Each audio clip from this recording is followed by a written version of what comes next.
Soy la doctora Mónica Katz.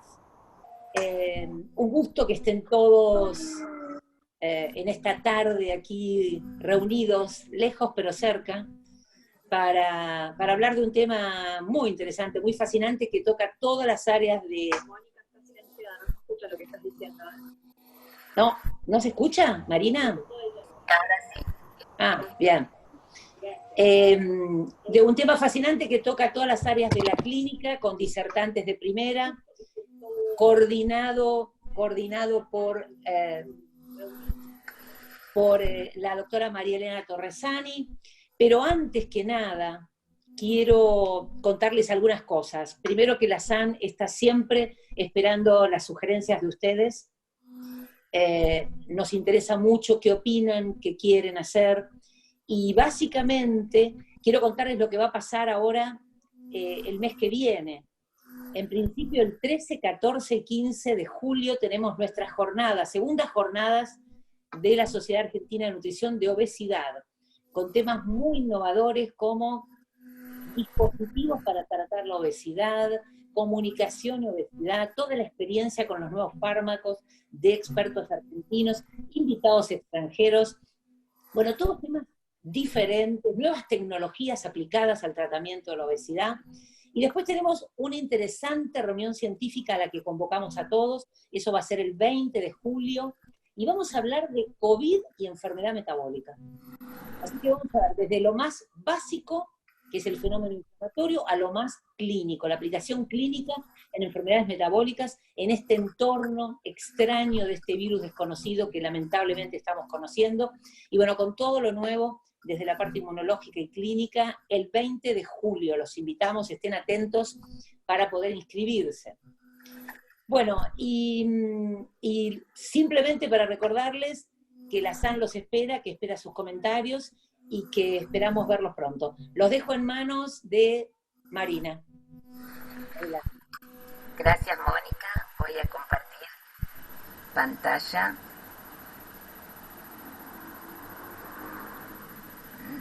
Un minuto.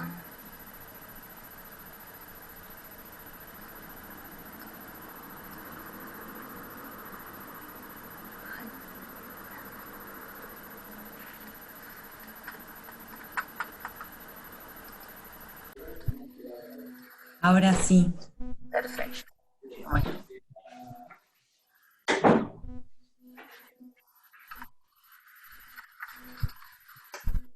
Bueno, buenas tardes a todos. Es un gusto iniciar esta actividad virtual de la Sociedad Argentina de Nutrición. En primer lugar, voy a agradecer a todos los inscriptos y contarles que tenemos alrededor de 1000 o más profesionales interesados en esta jornada que hemos titulado Vitamina B12, la vitamina olvidada. La vitamina B12 es una de las vitaminas que está involucrada en muchos de los procesos esenciales del organismo, por lo que resulta imprescindible para su buen funcionamiento. Para explayarnos en este estudio y en conocer más de ella, nos acompañan como disertantes esta noche un grupo de excelentes profesionales que abordarán la temática desde diferentes ángulos. En primer lugar, disertará la doctora María Luz Pita Martín de Portela. Ella es doctora en Farmacia y Bioquímica, docente de la Cátedra de Nutrición de la Facultad de Farmacia y Bioquímica de la UBA hasta el año 2018. Es categoría 1 de equivalente de investigación por el Ministerio de Cultura y Educación, académica titular de la Academia de Farmacia y Bioquímica y autora de 4 libros de nutrición y más de 100 trabajos de investigación en revistas nacionales e internacionales. Ella disertará sobre las funciones conocidas y las nuevas evidencias de la vitamina B12. En segundo lugar, disertará la doctora Graciela Fuente. Ella es médica especialista en nutrición y especializada en diabetes, ex jefa de la unidad de nutrición del Hospital Durán, actual presidente de la Sociedad Argentina de Diabetes y asesora del Comité de Neuropatía Diabética de la Sociedad Argentina de Diabetes. Ella hablará sobre el abordaje del paciente con diabetes tipo 2 tratado con metformina. En tercer lugar, hablará la doctora Marisa Armeno. Ella es médica pediatra especialista universitaria en pediatría y nutrición infantil por la UBA, médica de planta permanente del Servicio de Nutrición del Hospital Garrahan. En este hospital es coordinadora del equipo interdisciplinario de terapias cetogénicas para epilepsia refractaria y enfermedades neurológicas y está a cargo del área de obesidad infantil. Es candidata al doctorado en ciencias biomédicas por la UCA. Ella hablará sobre el veganismo y vitamina B12. Y por último disertará la doctora Adriana Crivelli. Ella es doctora en medicina, gastroenteróloga, experta en soporte nutricional, ex jefe de la unidad de soporte nutricional y enfermedades malabsortivas del Hospital San Martín de La Plata. Ella disertará sobre los trastornos absortivos frente a la vitamina B12. Antes de iniciar las disertaciones, algunas cuestiones técnicas. Somos muchos participantes en esta jornada, estamos transmitiendo en directo con el canal de YouTube y para una mejor conectividad les pedimos si pueden silenciar tanto los micrófonos como las cámaras de video.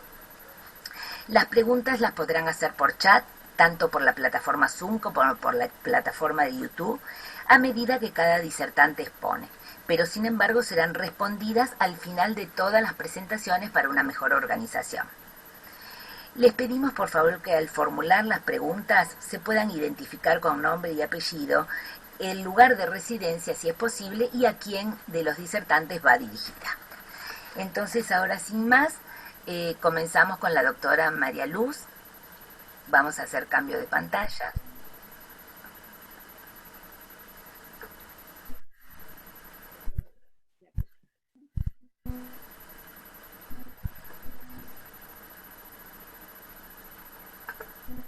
Hola, ¿me escuchan bien? Un poquito más fuerte, doctora. Bueno, me acerco más. Sí, por favor. ¿Ahora está mejor? Está mejor, lo más cerquita que usted pueda.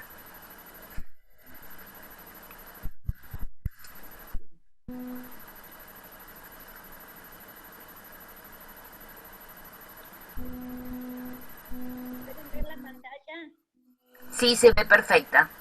Bueno, gracias. En primer término, quiero agradecer a la Sociedad Argentina de Nutrición por haberme invitado y aceptar este desafío, porque realmente con estos medios tecnológicos me siento un tanto extraña, pero tengo que agradecer también a la gente joven de mi familia que me ha animado y me está ayudando, de hecho, para poder llevar a cabo esta presentación.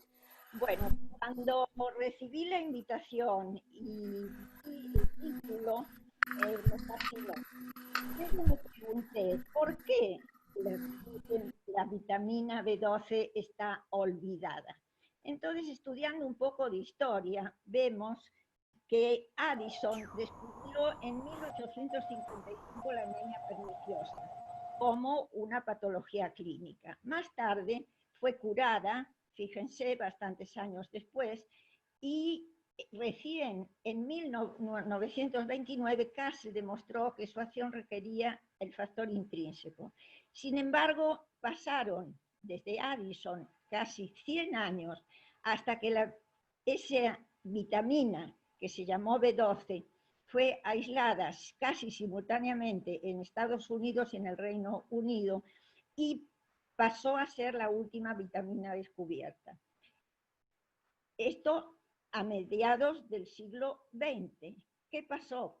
Unos cuantos años hasta que el doctor Herbert comenzó a estudiarla, hizo su tesis doctoral en este tema y se dio cuenta que había mucho para estudiar y que era muy difícil identificarla químicamente. Fue identificada, como dijimos unos años antes, y el doctor Herbert la estudió por casi 40 años.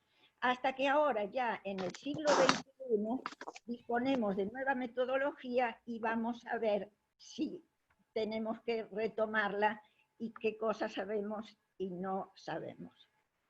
Aquí para acá. Bueno, En primer lugar, vamos a hablar un poquito de química, que es un poco aburrido, yo lo sé, pero es fundamental para poder entender sus funciones. La vitamina B12 tiene un núcleo corrino constituido por 4 pirroles unidos por grupos meteno, y eso se llama corrinoide, pero los corrinoides pueden no tener actividad biológica. Incorpora el cobalto y lo llamamos, o le anteponemos el prefijo COB, y luego tenemos distintas estructuras según se vayan incorporando formas químicas, aminopropanol, fosfato y ribosa la cobamida. Y fundamental, se incorpora este grupo químicamente complicado, que es el 5,6-dimetilbenzimidazol, para formar la cobalamina, que es la vitamina B12 activa. Esta cobalamina tiene una estructura muy compleja. Acá tenemos el grupo corrino, el átomo de cobalto, el benzimidazol, y al cobalto se le pueden agregar como aductos algunos componentes. Cuando se aisló la vitamina B12, surgió como necesidad para poderla aislar, incorporar el grupo ciano, y de ahí el nombre de cianocobalamina. Posteriormente se vio que ese grupo ciano podía ser sustituido por otros componentes químicos y recibe distintos nombres, pero desde el punto de vista biológico, los compuestos activos con actividad de vitamina B12 propiamente dicha, tienen incorporado acá al átomo de cobalto o un metilo o un deoxiadenosilo. Esta molécula tiene la facultad de ser activa en el humano y de ser de origen microbiano.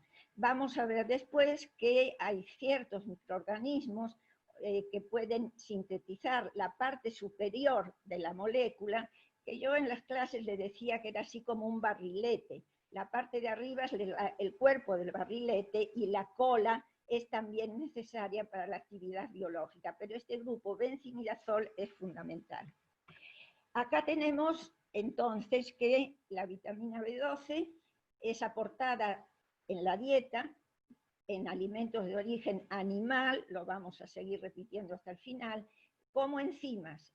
Esas enzimas en la saliva se unen a proteínas específicas que se llamaron cobalofilinas o proteínas R, y que ahora se han reconocido con el nombre de aptocorrinas. Cuando los componentes de la dieta llegan al estómago, con la acidez del estómago, se produce la unión de la vitamina B12 a la saliva y circula en función de ese pH hasta el comienzo del duodeno, donde se une en función de la variación del pH al factor intrínseco segregado por las células del fundus del estómago. El factor intrínseco protege a la vitamina B12 en todo el recorrido, por el duodeno, por el yeyuno, y al llegar al íleon recién se une a receptores específicos que se han descubierto hace bastante poco gracias a una sustancia que se llama cubilina, que sería la que capta, separa la vitamina B12 del factor intrínseco y la une para unirse a los receptores específicos del borde en cepillo del íleon, que es una reacción no dependiente de energía favorecida por calcitripsina. Este complejo se internaliza y ahora vamos a ver cómo continúa el tránsito de esta vitamina B12 absorbida recién en el íleon. La vitamina B12, acá tenemos el factor intrínseco, el íleon, y pasa a los tejidos a través de esos receptores específicos, atraviesa las membranas de las células epiteliales del íleon y sale unida a una proteína que es la transcobalamina, y circula unida a la transcobalamina, y por estar unida a esa proteína hablamos de la holotranscobalamina.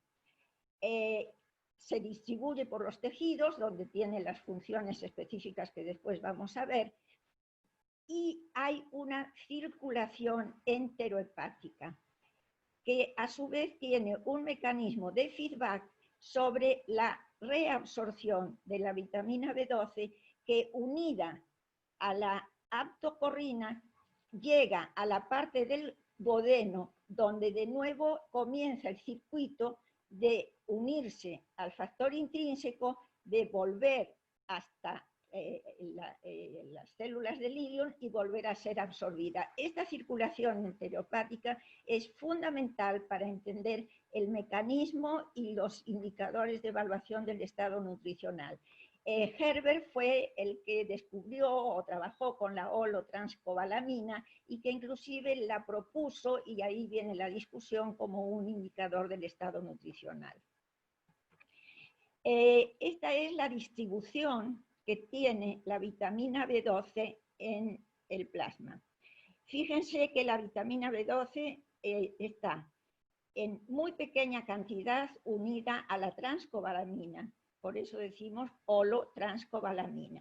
La transcobalamina es una proteína que la une específicamente y está saturada en una pequeña cantidad, ya que la vitamina B12 es una molécula muy grande. El resto de la vitamina B12 que circula está unida a la aptocorrina y es una cantidad que es la que se va a someter a la circulación enterohepática, y entonces la vitamina total en plasma va a estar dada por la que está unida a la transcobalamina más la que está unida a la aptocorrina, pero la aptocorrina no tiene capacidad de unirse a las células donde es necesaria. Hay un límite de absorción en cada comida que está dada por la saturación de los receptores intestinales, que oscila en un par de microgramos por día, y de ahí las dificultades para su aislamiento, para su identificación y para la evaluación del estado nutricional. Las funciones son más conocidas. La vitamina B12 es cofactor enzimático en el metabolismo de la utilización del ácido fólico como metilcobalamina, para la transferencia de grupos de un carbono en el metabolismo de distintos aminoácidos y lo que se llaman unidades de un carbono, que son necesarias para la síntesis de ácidos nucleicos y para la transferencia también del grupo metilo para transformar la homocisteína en metionina. Acá esquemáticamente la homocisteína incorpora el metilo a través de la enzima que necesita la metilcobalamina para su actividad, y también tenemos los metilos que son incorporados a través de la S-adenosilmetionina para la metilación de los ácidos nucleicos y también para las unidades de carbono 1, o sea que a través de todas estas funciones interviene en el sistema eritropoyético. Otra función no menos importante y que se descubrió posteriormente es que en los tejidos animales la vitamina B12 es cofactor de la enzima que isomeriza el metilmalónico para que pueda transformarse en succinilcoenzima A y entrar al ciclo de Krebs. El metilmalónico proviene de una serie de procesos metabólicos que indefectiblemente ocurren en el organismo. Aminoácidos como la valina, isoleucina, de la metionina también, de la cadena lateral del colesterol, o sea que hay toda una serie de vías que hacen que se produzca permanentemente metilmalonilcoenzima A. Si no hay vitamina B12, la metilmalonilcoenzima A se hidroliza metilmalónico y es eliminada por la orina. Y esto es un indicador de estado nutricional, ya que aumenta cuando hay deficiencia de B12. Las manifestaciones clínicas las conocen mejor que yo, los efectos sobre el sistema eritropoyético, la anemia megaloblástica y sobre los tejidos de rápido crecimiento, ya que comparte con el ácido fólico la acción sobre los tejidos de crecimiento. A nivel del sistema nervioso central, desmielinización, y en esto se basa ciertos tratamientos que actualmente están bastante en moda. Y algunos otros síntomas, como parestesias, que también son atribuibles a su ausencia en la dieta. Bueno, ¿por qué puede haber deficiencia de vitamina B12? Por un lado, lo más lógico, porque falta aporte en la dieta, ausencia de alimentos animales.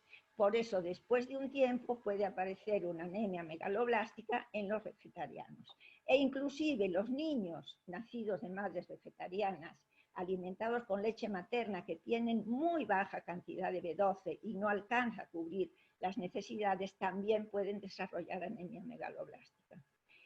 Por otro lado, puede haber una inadecuada absorción por distintos factores, como factor intrínseco, celiaquía, algunos medicamentos, infecciones intestinales, parasitosis y algo que ahora está muy de moda con la cirugía bariátrica, o sea, por gastrectomía de distinto tipo. Y también aumento de los requerimientos en distintas situaciones fisiológicas o patológicas, que pueden hacer que haya una cierta deficiencia de distinto grado de esta vitamina. ¿Cuánto se necesita? Se necesita muy poquito. En base a estudios isotópicos se vio que la velocidad de recambio en el organismo era muy baja y se habla de que la necesidad en promedio para el adulto es de 2 microgramos por día. Fíjense que estamos hablando de una cantidad muy, muy pequeña de una molécula muy grande que tiene un peso molecular de 1000. Los estudios de larga duración han estimado que ingestas entre 1 y 3 microgramos por día aseguran depósitos, ya que la vitamina B12, no lo dije al principio, pero a pesar de ser una vitamina hidrosoluble, se almacena en el hígado. Se puede sintetizar en el intestino, se puede sintetizar en el intestino grueso, en el hombre y en ciertos animales. Pero esa vitamina, en primer lugar, pueden ser corrinoides sin actividad de vitamina B12, o puede ser vitamina B12 propiamente dicho, pero se elimina con las heces y no es absorbida. Otra situación donde se aconseja que los depósitos estén con cantidades adecuadas de vitamina B12 es en los mayores de 50 años por problemas gástricos donde puede haber una absorción disminuida de la vitamina B12.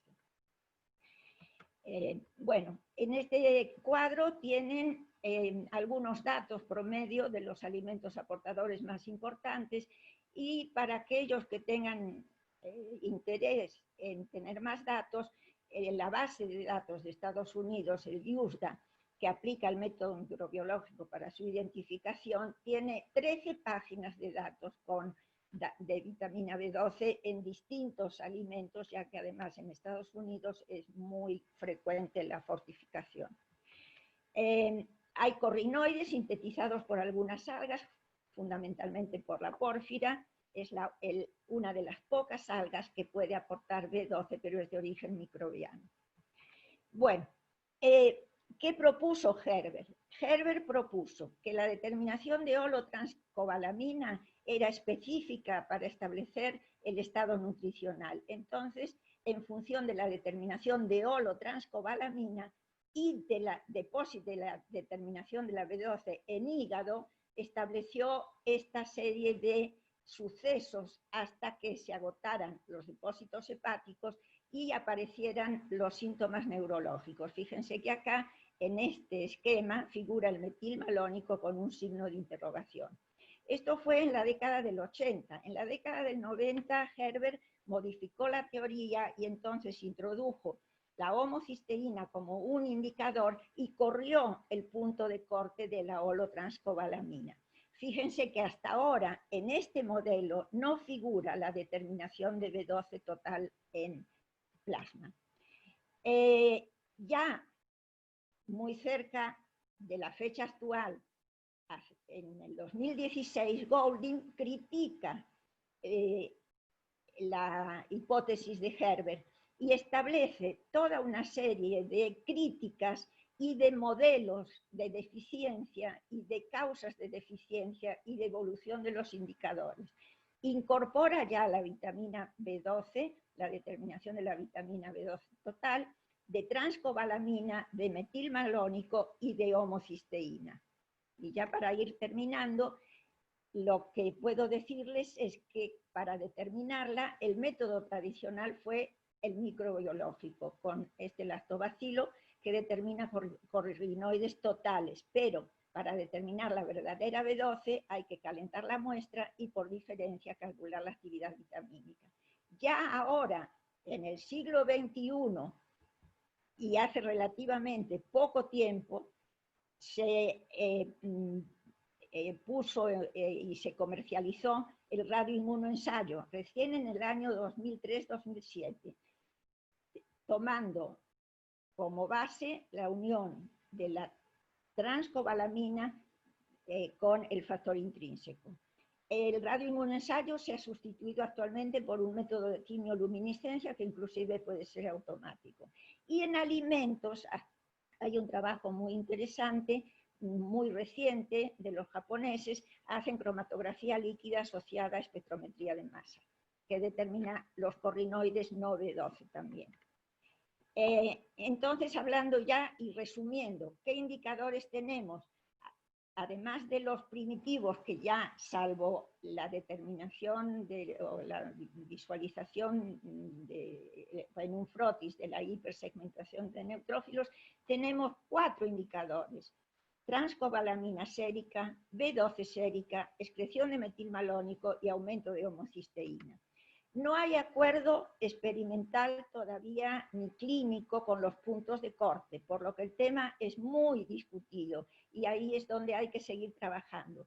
Y este autor, Fedosov, ya en la segunda mitad, en la segunda década del siglo actual, fíjense, en 2010, propone con un sistema informático y conociendo la velocidad de reacción y de metabolismo de los 4 metabolitos, un algoritmo como para poder determinar con más veracidad el estado nutricional. Y con esto ya voy terminando. En la Encuesta Nacional de Nutrición y Salud, que se llevó a cabo en la Argentina en el año 2005, y que todos ustedes deben conocer, llamó la atención la prevalencia de déficit de vitamina B12, realizando vitamina B12 en plasma. Esto llama la atención en la Argentina y, bueno, habría que seguir estudiando la prevalencia. En este momento ya la deficiencia de fólico no existía, perdón, tenía cifras muy bajas porque ya en el 2003 había comenzado la fortificación de la harina con ácido fólico. Esta es una tabla, resumen de las necesidades, y creo que no me puedo extender más en el tiempo, así que de nuevo reitero el agradecimiento a la Sociedad Argentina de Nutrición. Me alegro de ver tantas caras conocidas que hace tiempo que no veo, y a mi familia joven que ha sido el soporte tecnológico para este desafío del siglo XXI. Muchas gracias. Muchas gracias, María Luz. Nos has hecho volver nuevamente a nuestros años anteriores en la facultad y una recreación excelente actualizada. Así que agradecemos muchísimo. Le damos paso a la doctora Graciela Fuentes. Hola, buenas tardes. ¿Me están escuchando? Sí, perfecto, Graciela.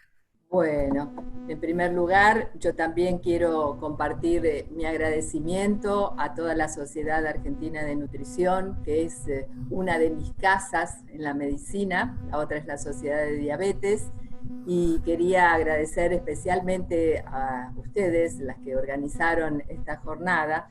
La verdad que siento un gran afecto por todas las integrantes de la Sociedad Argentina de Nutrición, y es para mí un honor compartir este momento con ustedes. Bueno, el tema que me toca a mí es el abordaje del paciente con diabetes tipo 2 tratado con metformina. no tengo conflictos de interés con respecto a esta presentación y tratando de ajustarme a los tiempos, estoy mirando mi reloj, voy a comenzar diciendo que desde hace muchísimos años se han utilizado diferentes productos herbales, es decir, del reino vegetal, para el tratamiento de la diabetes. Y fíjense que ya en la Edad Media se habían descubierto los potenciales efectos terapéuticos beneficiosos de un extracto vegetal, que es este de aquí de la derecha, la Galega officinalis.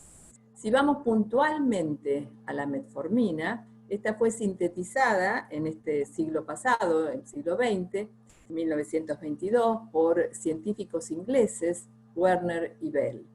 Los efectos hipoglucemiantes fueron descritos pocos años después, 7 años después, por Hess y Taubman, y recién los ensayos clínicos, fíjense que comenzaron en 1957, año muy recordado por el mundo porque estábamos acá en la Argentina y tantos otros países en una situación muy grave que era la epidemia de poliomielitis. Si cruzamos el Canal de la Mancha y nos vamos al continente europeo, también por la década del 50, el diabetólogo francés Jean Stern estudió estas propiedades que él conocía de efecto antihiperglucemiante de un extracto, un alcaloide obtenido de la Galega officinalis, que es la galegina. Este extracto él comenzó a utilizarlo en los seres humanos y fíjense que puso la denominación de glucophage, término que en francés implica el acto de comer glucosa. Y justamente la metformina él interpretaba que era un comedor de glucosa. Así denominó al fármaco y en el año 1957 publicó sus resultados. ¿Qué podemos decir de la metformina? En realidad hay tantísimas cosas para compartir, pero hay algunos datos interesantes como que en los Estados Unidos recién fue aprobada por la FDA en 1995. Esto es llamativo, pero hay toda una historia de temor con la acidosis láctica que fundamentalmente estaba relacionada con la fenformina y no con la metformina. 3 años después, en el UCAPDS, este estudio paradigmático en los pacientes con diabetes tipo 2, mostró el beneficio metabólico y también la protección cardiovascular. La metformina fue la primera de las drogas que tuvo la capacidad de demostrar beneficio a nivel cardiovascular. En el año 2002, ya en este siglo, el estudio Diabetes Prevention Program fue el que demostró la capacidad de prevención de aparición de diabetes tipo 2 en pacientes de alto riesgo para padecer la enfermedad. Como todos recordamos, la gran familia de las biguanidas está representada por la metformina, que es la única en uso en la actualidad, la fenformina y la butformina. Las dificultades estaban básicamente relacionadas con modificaciones en la estructura química de las otras moléculas, pero no con la metformina. Y algunos datos que demuestran el peso que tiene la metformina, que es una de las drogas más usadas en el mundo entero. Hubo en el año 2008 en los Estados Unidos más o menos 40 millones de prescripciones de la droga. La OMS considera a estos dos fármacos, metformina y glicazida, como los únicos hipoglucemiantes que están incluidos dentro de la lista de medicamentos esenciales. Además, la metformina es el fármaco de referencia. Contra ella hay que comparar para saber acerca de la eficacia y seguridad de los otros fármacos. Y fíjense, en el año 2013, en el Reino Unido, en personas con diabetes tipo 2, fue prescripta en más del 80% de esta población. Por otro lado, instituciones tan importantes como la Asociación Americana de Diabetes, la Asociación Europea para el Estudio de la Diabetes, la Asociación Americana de Endocrinólogos Clínicos, todos recomiendan a la metformina como la droga de primera línea en los pacientes con diabetes tipo 2. Nosotros desde la Sociedad Argentina de Diabetes también la ubicamos en la primera línea de prescripción desde el diagnóstico de la enfermedad y en años recientes han emergido nuevas indicaciones que la verdad que son también muy interesantes.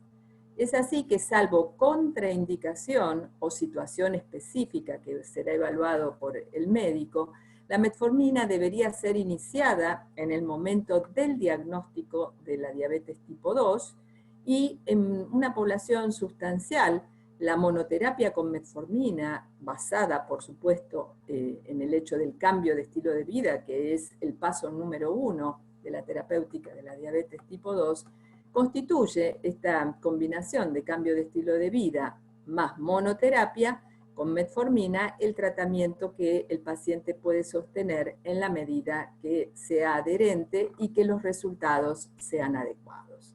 La metformina es eficaz, es segura, no es cara, y este es un tema no menor, y además puede reducir, y lo demostró, el riesgo de eventos cardiovasculares. Por otro lado, la droga está disponible en formulación de liberación inmediata o también en formulación extendida. Quiero compartir con ustedes este gráfico de consenso que hemos realizado en conjunto la Sociedad Argentina de Cardiología y la Sociedad de Diabetes, y que a partir de este año ya está disponible, en donde se propone este algoritmo de tratamiento, pero fíjense que son pacientes con diabetes tipo 2 y enfermedad cardiovascular aterosclerótica establecida.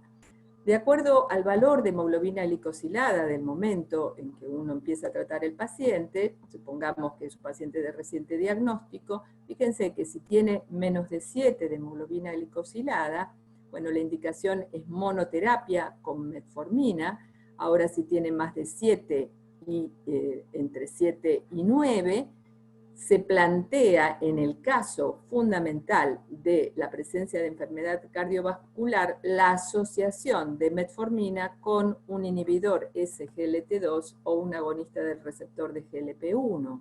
Cuando la posibilidad de alcanzar los objetivos glucémicos no se está llegando, se puede colocar una triple terapia, y por supuesto, si la hemoglobina glicada es mayor de 9 en el diagnóstico, esto dependerá de la indicación terapéutica de la presencia de síntomas o no, puesto que si no hay síntomas, el paciente puede ser medicado con terapia dual o terapia triple, y si tiene síntomas, obviamente con insulina, más el agregado de agentes orales de corresponder. Pero lo que quiero hacer énfasis es que la metformina está siempre presente y es una indicación de primer nivel, salvo situaciones excepcionales que luego podremos discutir. Con respecto a la práctica clínica, todos los médicos que atendemos personas con diabetes tenemos una vasta experiencia con la metformina, tanto en sus formulaciones de liberación inmediata o prolongada, sea la metformina solo como monoterapia o combinada en el mismo comprimido con otros agentes orales. Y quiero hacer referencia a que la dosis máxima efectiva es de 2000 miligramos, aumentando muy levemente su eficacia cuando se incrementa a 2500 miligramos, y sí potenciándose la posibilidad de efectos colaterales indeseados. Y otro concepto a tener en cuenta, que los médicos respetamos habitualmente, es el escalamiento progresivo de la dosis para mejorar la tolerancia. ¿Qué decir de características puntuales de la droga? Y yo recordaría y haría énfasis en que es un potente agente insulino sensibilizador, tiene un efecto fundamentalmente a nivel hepático, disminuyendo la producción de glucosa en el hígado, pero también mejora la sensibilidad periférica a la insulina. Fíjense que tiene una capacidad de disminuir entre un 35 y un 40% porcentaje de producción de glucosa a nivel hepática, y esto se traduce, en la reducción de la glucosa plasmática de ayunas. Por eso es de buena práctica cuando uno inicia con metformina, y si esta es de acción prolongada aún más, indicarla en el horario nocturno después de la cena. Otro elemento realmente importante es el efecto positivo de la metformina a nivel molecular, activando a la AMP quinasa. Esta quinasa está presente en varios lugares de la economía, en el hepatocito, en la célula muscular esquelética, en el adipocito, en el cardiomiocito, y tiene un efecto positivo a nivel metabólico. Cuando uno plantea el análisis de una droga, y en este caso para nosotros un pilar y punto de referencia en la diabetes como es la metformina, debe analizar dos variables especiales. Por un lado la eficacia y por el otro lado la seguridad. Puesto que esto es claro, no me sirve una droga que sea muy eficaz pero que no es segura, y la historia de la medicina está llena de estos ejemplos, así como tampoco me sirve una droga que sea muy segura pero que no tiene un impacto terapéutico adecuado. Fíjense que con respecto a la metformina, como le dicen los pacientes, la pastillita azul o la pastillita blanca, la alargadita o la redondita, porque viene en distintas formas, tiene una potencia de descenso de hemoglobina glicada de alrededor de 1.5%. Esto también tenemos que tener en cuenta del valor de hemoglobina del que parte el paciente con el tratamiento. Y con respecto a la seguridad, hoy estamos haciendo énfasis en la hipovitaminosis B12, pero voy a hacer una brevísima mención a otros efectos, tales como las alteraciones gastrointestinales y la mención de la acidosis láctica o los problemas renales. Con respecto a los eventos adversos gastrointestinales, estos realmente son bastante frecuentes, pueden ocurrir entre un 10 a un 15% de los casos, depende de la sensibilidad y la historia personal de ese paciente. Aquel paciente que no tolera, uno puede intentar, si es que había empezado a utilizar formulaciones de vida media corta, se puede intentar las formulaciones de vida extendida, XR, ya que tienen una mejor tolerancia, pero hay situaciones en que aproximadamente un 25% de aquellos pacientes que no toleran, que ni siquiera en las formulaciones de acción extendida tienen una aceptable tolerancia. Los síntomas más frecuentes son las náuseas, el sabor metálico, pueden tener diarrea, pueden tener síntomas relacionados con una sensación de malestar a nivel gastrointestinal, y todo esto es incómodo para el paciente. Con respecto a los efectos renales, en realidad lo que hay que decir que se ha revisado muchísimo este tema en los últimos años, y si bien antes proponíamos como punto de corte la contraindicación de metformina en un valor de filtrado glomerular de 60 mililitros para abajo, esto ya no es así. El punto de corte que contraindica la administración de metformina es un clearance de creatinina de 30 o menos mililitros, pero igualmente todos los profesionales tenemos cautela y estamos mirando de cerca a este paciente que tiene una enfermedad renal que va deteriorando su filtrado glomerular, y entonces con valores debajo de 45, que no llegan a 30, incluso bajamos la dosis de la metformina que está recibiendo el paciente, y por supuesto con menos de 30 está contraindicado. Veamos ahora el tema de la vitamina B12. La verdad que aprendí muchísimo de la doctora María Luz Portela, realmente maravillosa su presentación. Yo voy a hacer énfasis en todo lo asociado con la metformina, con esta biguanida y el déficit de B12, en un pantallazo por supuesto. La bibliografía también tiene muchos años, fíjense que en esta publicación de 1973, en donde en el British Medical Journal se hacía una comparación con respecto a la mala absorción de vitamina B12 en pacientes con diabetes tratados con fenformina, que era la droga más usada, y se hacía la comparación con la metformina. En este otro artículo de 2010, también del British Medical Journal, después lo voy a analizar un poquito más en profundidad, también muy interesante, que es un estudio controlado que nos permite tener información realmente interesante. Hay mucha bibliografía procedente del sudeste asiático, de los indios, de japoneses y de chinos. Pareciera que allí es más estudiado el tema. Y fíjense que con respecto a los factores de riesgo de déficit de B12, y ya puntualizamos específicamente en la metformina, porque recuerdo que no se utiliza ni fenformina ni butformina, este análisis es interesante por lo potencial que significa un déficit de B12. Recién escuchábamos las múltiples funciones de la misma, y por eso, bueno, la investigación, en este caso, en este artículo, se hizo un análisis de 155 pacientes con diabetes tratados con metformina y con deficiencia de los valores normales de la vitamina B12, y se comparó con 310 controles macheados por sexo y edad que no tenían deficiencia. Y los hallazgos son muy interesantes porque fíjense que cada 1 gramo de dosis de metformina que se incrementa, se observó a lo largo del estudio, se confería un riesgo casi 3 veces mayor para el desarrollo de déficit de vitamina B12 con una P estadísticamente significativa.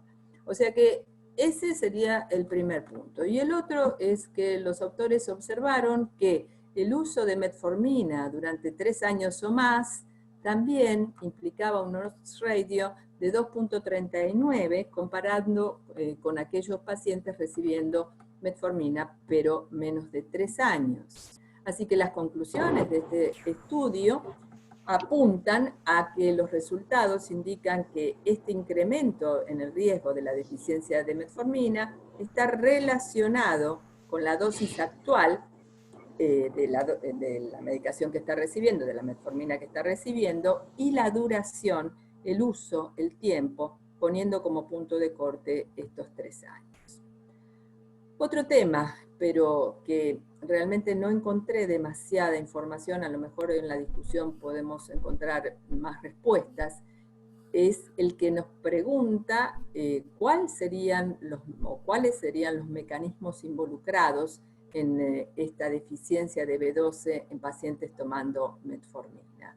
Y estas son hipótesis, en algunos casos ya desechadas, porque estos autores plantearon la posibilidad de sobrecrecimiento bacteriano y malabsorción de B12, pero se tiene en cuenta que la metformina no altera el tránsito orocecal. Otra posibilidad sería que hubieran alteraciones en el complejo B12 factor intrínseco a nivel de los receptores ciliales. Esto mencionaba la doctora previamente, que allí deben participar la cubilina para separar este complejo y que luego sea absorbida la vitamina B12. Todavía, por lo menos para mí, no está claro cuáles son los mecanismos que intervienen en esta dificultad en pacientes con diabetes tomando metformina por periodos prolongados. En este otro artículo del British Medical Journal de 2010, se hizo la evaluación a largo plazo, un seguimiento de 4 años de casi 400 pacientes con diabetes. En este estudio se encontró que estaba presente la deficiencia de vitamina B12 casi en el 6% de aquellos pacientes que estaban tomando metformina, y esto era comparado contra aquellos pacientes con diabetes también tipo 2, pero que no tomaban metformina, donde el déficit de B12 era solo de 2.4%, siendo esta P estadísticamente significativa. Entonces, 2 minutos, gracias. ¿Perdón? 2 minutos. Ya falta poco. La metformina estaba asociada con el déficit de B12 y hubo también un incremento de homocisteína, pero no estadísticamente significativa. En este otro estudio, y como ven ustedes es japonés, sí se asocia el déficit de vitamina B12 con la toma de metformina, con hiperhomocisteinemia, y en este caso la asociación demostró que la presencia de homocisteína elevada se asoció con el desarrollo de retinopatía diabética, haciendo esta correlación entre déficit de B12 e hiperhomocisteinemia, y que fue más pesada, fue más fuerte en aquellos pacientes tratados con metformina versus los que no recibían metformina.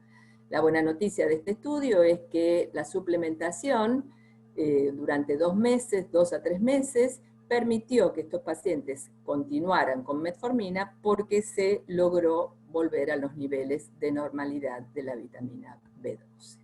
Y el último punto, que es esta sola diapositiva, es en relación a la posibilidad de desarrollo de neuropatía o de sintomatología compatible con neuropatía diabética. Los diabetólogos tenemos mucha atención puesta sobre la posibilidad del riesgo de la neuropatía en nuestros pacientes con diabetes y especialmente si tienen mal control, puesto que es una complicación con impacto en calidad de vida y cantidad de vida. Y esto puede estar presente también en la asociación de toma continuada de metformina y déficit de B12. El último comentario es en relación al estudio que realizaron los investigadores del DPP, este ensayo que evaluó las respuestas de pacientes con alto riesgo para presentar diabetes a lo largo de varios años y que luego tuvo una continuación, que es el DPPOS, en esta parte de estudio observacional, en donde se observó que había más riesgo de déficit de vitamina B12 y anemia de tipo megaloblástica en aquellos pacientes que continuaron tomando metformina luego del Diabetes Prevention Program. Entonces, en definitiva, y con respecto a esta tándem metformina-vitamina B12, hay una asociación con deficiencia bioquímica cuando el paciente está expuesto periodos prolongados, y suele ser muchos años, quizá toda la vida que tome el paciente metformina. Este déficit de B12 debiera ser sospechado y debiera ser buscado, especialmente en pacientes que tienen largo tiempo de tratamiento o tienen sintomatología asociada. A pesar de que este concepto debe primar, no hay indicaciones formales, no hay mecanismos de estandarización, por lo menos en los Estados Unidos, que determinen la búsqueda sistemática del déficit de B12. Y personalmente yo creo que la metformina continuará siendo la droga de inicio en la mayoría de los pacientes con diabetes tipo 2, porque es una droga eficaz, porque es seguro y tiene un costo accesible, pero por el otro lado, los profesionales atentos tendremos que buscar evidencia del déficit de B12 que pudiera asociarse a su uso. Y termino con esta diapositiva que nos muestra al gran maestro de todos los argentinos, en donde se menciona que todos los problemas son problemas de educación, y yo creo que este tipo de reuniones que estamos haciendo nos benefician a todos y todos salimos más educados. Bueno, muchas gracias por la atención. Muchas gracias, Graciela, excelente como siempre.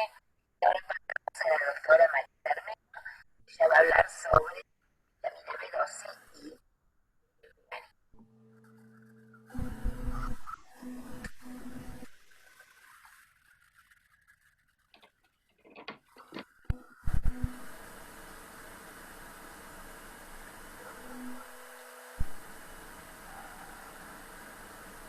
Marisa. Sí, los escucho, no veo. ¿Me escuchan?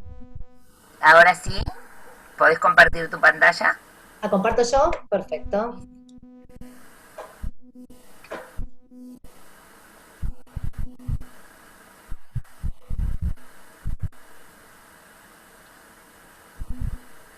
¿Se ve?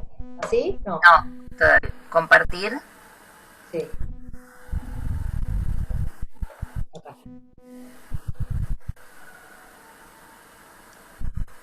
Ahí va. Ahora sí, ahora ponemos en Ok. presentación completa. La pantalla completa. Eso. ¿Ahí? Perfecto, muy bien, adelante. Perfecto. ¿Se ve? ¿Se me escucha bien? Sí, muy bien. Como mucho ruido atrás, no sé si será micrófono o qué, pero... Pedimos que silencien los micrófonos, por favor. Bueno, buenas tardes a todos. Obviamente quiero agradecer a la SAN por la invitación, quiero felicitar a mis colegas, de las cuales siempre aprendo mucho, placer escucharlas hoy. Y a mí me tocó un tema que está quizás de moda, como decía María Luz, que es el tema del vegetarianismo o veganismo y el déficit de vitamina B12. Bueno, como ustedes saben, las dietas vegetarianas la popularidad de estas dietas está aumentando en el último tiempo y hay cada vez más gente que elige un estilo o una dieta vegetariana excluyendo los productos de origen animal de su dieta. Más o menos un 10% de la población está optando por excluir estos alimentos de su alimentación en forma regular. Se estima que el número de veganos se triplicó en los últimos 10 años, y igualmente hay una variación estadística importante porque los estudios que se hacen no tienen una definición exacta de la diferencia entre los distintos tipos de vegetarianismo, veganismo, lacto, etcétera, y porque además estos estudios de prevalencia en general son de encuestas. Acá está un poco el panorama mundial, como para que recuerden que más o menos es un 10% de la población. ¿Se me fue? ¿Ya? ¿Me escuchan? Hola. Sí, sí. Se Algo escucha. pasó. Sí, un micrófono abierto de alguna persona. Bueno, lo que les decía es que más o menos en países como Italia, como Australia, como Estados Unidos, un 10% de la población elige esta modalidad de alimentación. En el Reino Unido un 12%, pero cuando uno extrapola esto a menor edad, a personas entre 15 y 24 años, la prevalencia aumenta a casi un 20%, ¿sí? Y en general hay mayor proporción de mujeres. En Argentina no tenemos datos oficiales, pero lo que yo encontré es que más o menos un 1 o un 2% de la población es vegana, según la posición SAN del año 2014, y bueno, María Luz recién mostró un poco de los datos de la encuesta nacional de nutrición del 2007 con la prevalencia en embarazadas. ¿Cuáles son los motivos por los cuales las personas adoptan el vegetarianismo? En general por consideraciones éticas, morales y por preocupación por el medio ambiente. Estos en general son los motivos de los jóvenes que están aumentando su predilección por este tipo de dietas. También hay factores económicos, religiosos obviamente, y factores en relación a la salud, ¿sí? Y esto en general es una opción más de la gente un poco más grande. Y en relación a las dietas vegetarianas y a la salud, la literatura científica muestra que reducir alimentos de origen animal puede reducir el riesgo de enfermedades, entre ellas enfermedades coronarias, diabetes tipo 2, porque esto mejoraría factores modificables como el índice de masa corporal, la glucemia, la presión y el perfil lipídico.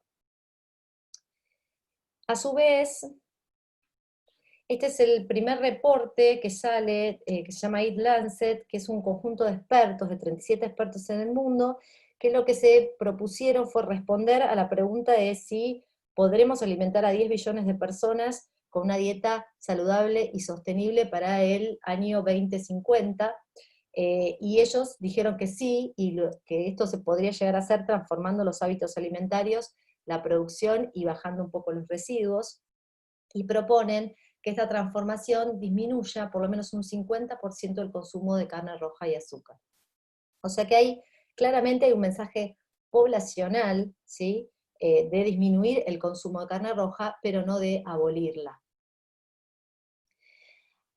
Hay otros estudios prospectivos, está el estudio EPIC Oxford, este es un estudio enorme en 30.000 personas, que también es por encuestas y es un estudio prospectivo, que se hace en Oxford de nutrición y cáncer, y estos estudios no muestran diferencias significativas en la causa de mortalidad, por ejemplo, en pacientes veganos, en personas veganas versus no veganas.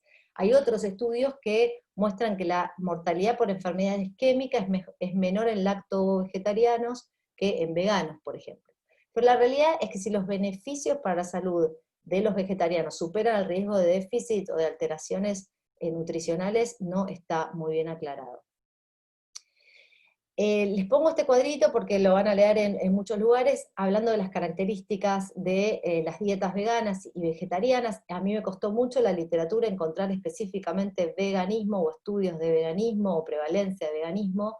En general casi todos los estudios hablan de vegetarianismo y engloban estas distintas tipos de dieta, la lacto o vegetariana, ¿sí? Donde se excluyen alimentos básicamente a la carne y al pescado, la lacto-vegetariana, ¿sí? Donde lo único que se permite en general son los lácteos, no la carne, no el pescado, ni los huevos, o la ovo-vegetariana, que es el otro subtipo. Todas tienen en común que tienen deficiencia de B12 como resultado de la ingesta disminuida. Básicamente, por supuesto y principalmente, la dieta vegana. ¿Cuáles son las deficiencias nutricionales de estas dietas? Bueno, pueden llevar a la falta de nutrientes que están en bajas cantidades en los vegetales, no solo B12, sino también hierro, zinc, yodo, vitamina D, omega 3, ¿sí? Y esto puede llevar a complicaciones serias para la salud. Un error también frecuente es pensar que los lacto-ovo-vegetarianos están cubiertos, o que tienen una ingesta adecuada de B12, cuando en general, por el consumo que tienen de estos productos, tampoco llegan a cubrir los requerimientos. Un poco sobre el estado de B12 de los estudios, los pocos que hay sobre la deficiencia de B12 que tienen los pacientes, las personas vegetarianas y veganas. El estudio de Pollack es uno de los más importantes y habla de una prevalencia más o menos entre un 11 y un 90% de los ancianos. Como decía la doctora Luz Portela, es bastante frecuente después de los 50 años, por distintos motivos, que baje la absorción de B12. En un 62% de las embarazadas vegetarianas pueden tener déficit de B12, o sea, es una prevalencia altísima. Entre el 25 y un 86% de los niños vegetarianos o veganos pueden tener déficit de B12, y entre un 20 y un 40% de los adolescentes. Otra de las cosas que evalúa este estudio, que seguimos hablando del EPIC Oxford, es las prácticas de suplementación que tiene el grupo de los veganos. Y es difícil porque el uso de suplementación es frecuentemente resistido, porque tienen preconceptos y aversiones a consumir productos artificiales, como pueden ser comprimidos. Si el comprimido además tiene un producto animal, obviamente lo rechazan, y porque piensan que las manifestaciones clínicas son excepcionales. Recordemos que en general es grupo de pacientes bastante jóvenes. La proporción de veganos que usan suplementación en este estudio, que es un estudio prospectivo de 30.000 personas, es alrededor de más o menos un 20, un 21%, ¿sí?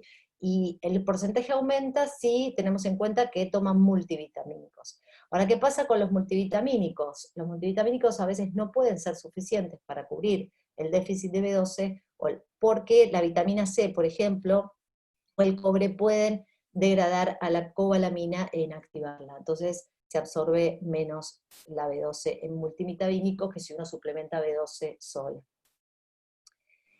¿Qué pasa en pediatría? Que es un poco lo que yo les vengo a hablar hoy. Hay pocos estudios que evalúan las deficiencias nutricionales de veganos, de niños veganos, comparados con la población pediátrica, porque recuerden que excepto en poblaciones muy cerradas, o en la India, donde el veganismo es más prevalente, esto en general es algo bastante nuevo, si es por veganismo y no es por carencia, ¿no? Y a nosotros como pediatras nos preocupan muchas cosas de las dietas vegetarianas. Básicamente nos preocupa el crecimiento, nos preocupa el desarrollo neurológico, la salud ósea, porque estamos hablando de un periodo vulnerable, ¿sí? Como es la pediatría y la infancia. Entonces, B12 también obviamente que entra en esta preocupación, y es una de las preocupaciones obviamente que más nos importa. ¿Qué dicen las sociedades científicas? Hay posiciones a favor, por ejemplo la Asociación Americana de Nutrición y Dietética va sacando reportes todos los años, y el último en el 2016, ellos establecieron que las dietas vegetarianas son sostenibles y seguras para todos los grupos etarios, en todas las condiciones fisiológicas, desde la infancia a la edad avanzada, en atletas, durante la lactancia y el embarazo, con una adecuada planificación y suplementación. Posiciones más intermedias tiene la USDA, que son las guías alimentarias americanas, que proponen patrones vegetarianos adaptados y dietas veganas balanceadas. Lo mismo que la Comisión Europea, la EFCAN es la Europea de Pediatría, Nutrición, Hepato y Gastro, ¿sí? Y la Sociedad Italiana de Nutrición, que tiene una posición intermedia, como que no las aconsejan, pero acompañan en caso que los pacientes obviamente decidan hacerlo. Y después hay posiciones claramente en contra. La Asociación Americana de Pediatría, la Sociedad Alemana de Nutrición y la Sociedad de Nutrición del Comité de Pediatría de Alemania están absolutamente en contra de promover este tipo de dietas vegetarianas o veganas en el embarazo, en la lactancia y en los niños, por considerarlas inadecuadas en nutrientes esenciales. ¿Sí? En Francia tampoco. O sea, estos son todos consensos de sociedades científicas que se van publicando con estos años. No me pasa.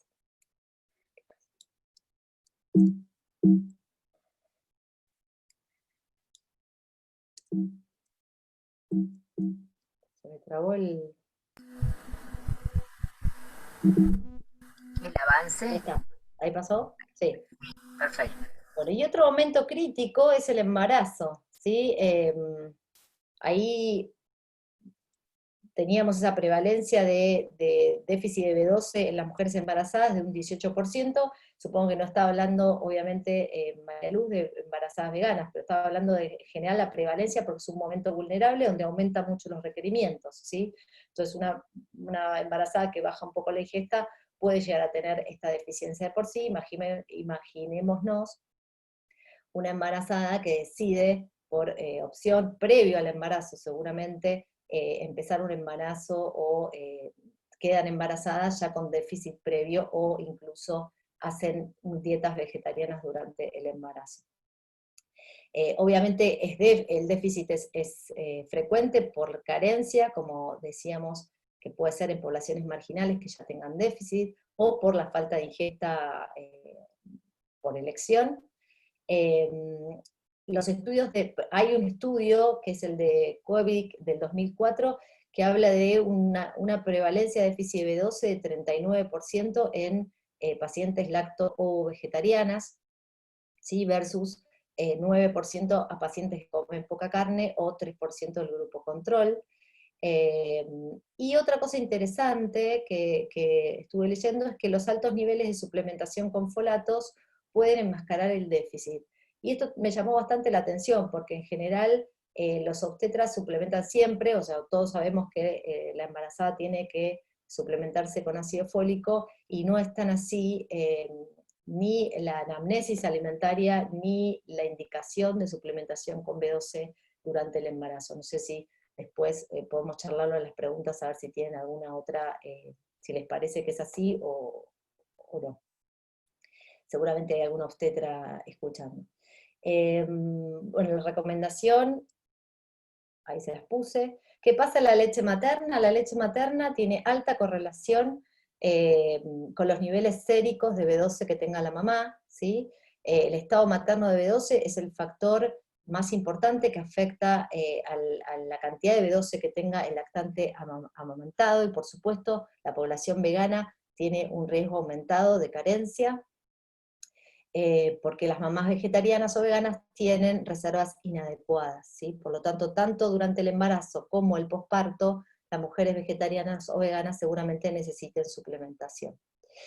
¿Y cuál es la consecuencia de estas dietas veganas o vegetarianas que tienen déficit, o sea, que no están suplementadas correctamente y tienen déficit de B12 en el embarazo y la lactancia? El efecto obviamente es en los lactantes, ¿sí? Las consecuencias de tener niveles bajos maternos de B12 da efectos en el tubo neural, alteraciones del desarrollo, puede haber atrofia cerebral, hipotonía, letargo, puede haber desarrollar convulsiones, y estos son los síntomas de deficiencia en lactantes. A veces los chicos llegan por alteraciones en la alimentación, por regurgitación, constipación, apatía, irritabilidad, mioclonías, convulsiones, disminución de la velocidad de crecimiento, retraso del desarrollo o pancitopenia. Como verán, los síntomas son variados, pero uno tiene que sospecharlo ante un paciente que la madre declara que viene con síntomas neurológicos, un lactante alimentado solamente a pecho, y que la madre declara esta opción alimentaria. En los niños mayores está relacionado con disminución de la performance académica, del peso, de la talla y la circunferencia cefálica, obviamente anemia macrocítica, y disminución del desarrollo mental, social, atención y memoria a corto plazo. Nuestra experiencia en el hospital nos pasó un poco que nos llamó la atención, que empezamos a tener más casos en los últimos años. En el periodo de 2016 a 2018 tuvimos 7 pacientes, que son los que se publicaron en este estudio, que vinieron con síntomas neurológicos graves, y eran chiquitos lactantes de hijos de madres veganas y vegetarianas, ¿sí? Y lo que nos propusimos fue describir qué es lo que estaba pasando, por qué había aumentado esta prevalencia, y empezamos a ver estos pacientes. Todos los pacientes habían llegado al hospital consultando por déficit neurológico grave, ¿sí? En lactantes menores de 6 meses. Eran chicos previamente sanos, que no tenían complicaciones perinatológicas, y cuando indagamos a las mamás ninguna de ellas había recibido suplementos de vitamina B12, ni conserjería nutricional durante el embarazo, a pesar de haberlo controlado. Todos los chiquitos estaban recibiendo lactancia exclusiva, ninguno recibía alimentos de origen animal ni suplementos, y tampoco realizaban controles de salud, excepto los menores de 2 años que tenían vacunas incompletas. Los 7 chicos, como les decíamos, tuvieron síntomas neurológicos graves, 3 de 7 desnutridos agudos, 4 de 7 desarrollaron anemia megaloblástica, en las tomografías se observó atrofia cerebral grave, y en los electrocardiogramas patrones electroencefalográficos de convulsiones de epilepsia. Estos son los requerimientos, las RDA, que nosotros hace poco hicimos una revisión en el servicio y establecimos para tener como por edad, y tanto en embarazo y en lactancia, más claras los requerimientos, como decía María Luz, no son muy elevados, y la suplementación sistemática que se propone, en realidad no nosotros, sino en la literatura, para mujeres durante la lactancia, para lactantes, niños y niños mayores. Como verán, es una dosis bastante interesante desde el punto de vista, comparándola con la RDA, es bastante mayor, como para realmente cubrir estos requerimientos. Bueno, el diagnóstico, como decía María Luz, es bastante desafiante, porque hay distintas definiciones, métodos, cambios de puntos de corte según la edad y la situación, por ejemplo el embarazo. Nosotros determinamos estos puntos de corte, que son con los que trabajamos en el hospital, que son dosajes de vitamina B12 menor a 200, matilmalónico y homocisteína aumentados, y dosaje de B12 activa, que es el mejor indicador de deficiencia, pero que tampoco tenemos valores de corte establecidos, por lo menos todavía no los encontramos. Bueno, este es el tratamiento de déficit de B12, ¿sí? La dosis es bastante interesante, y en mujeres en lactancia se hace lo mismo que hacemos en los chicos chiquitos, y empezamos con dosis intramusculares de 1 miligramo, o sea, 1000 microgramos por 7 días, y después dejamos una continuidad vía oral.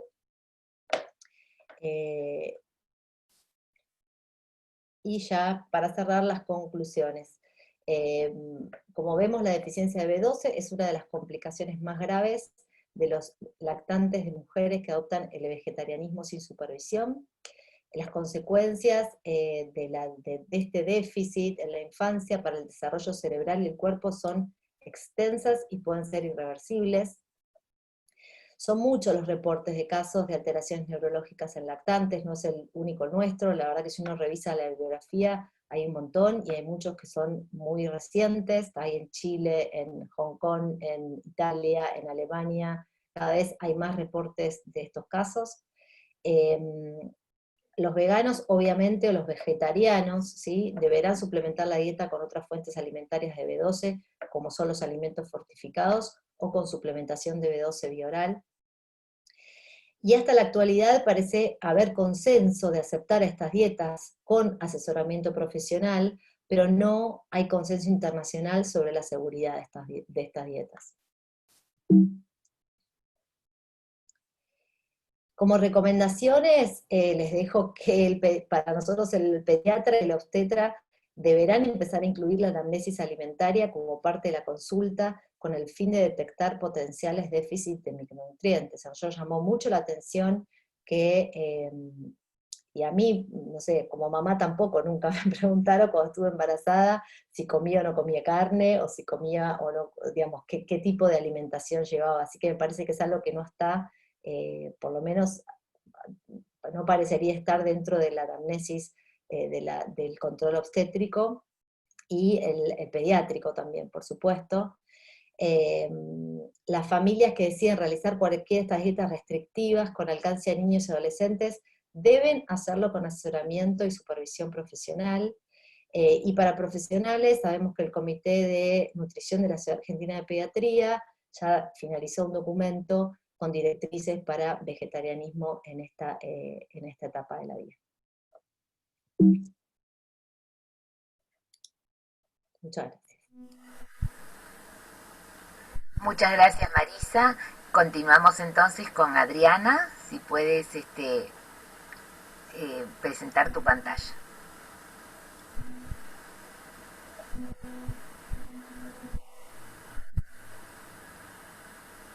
Muchas preguntas que vamos a intentar responder al final.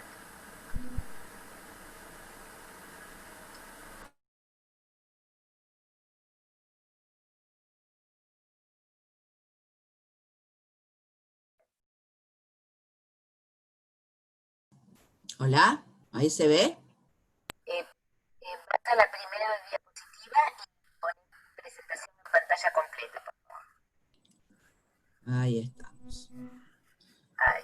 Bueno, buenas tardes o buenas noches a todas. Muchas gracias por la invitación a esta jornada. Así que, bueno, a mí me toca hablar ahora de los trastornos absortivos. Yo soy gastroenteróloga, así que vamos a hablar de algunas de las patologías que vemos nosotros. Pasé de largo las primeras 2 diapositivas que hablaban un poco de la absorción, porque ya fue divinamente explicado por la doctora Portela, así que yo voy a entrar desde lo gastroenterológico, qué patologías vemos nosotros que afectan la absorción de la B12.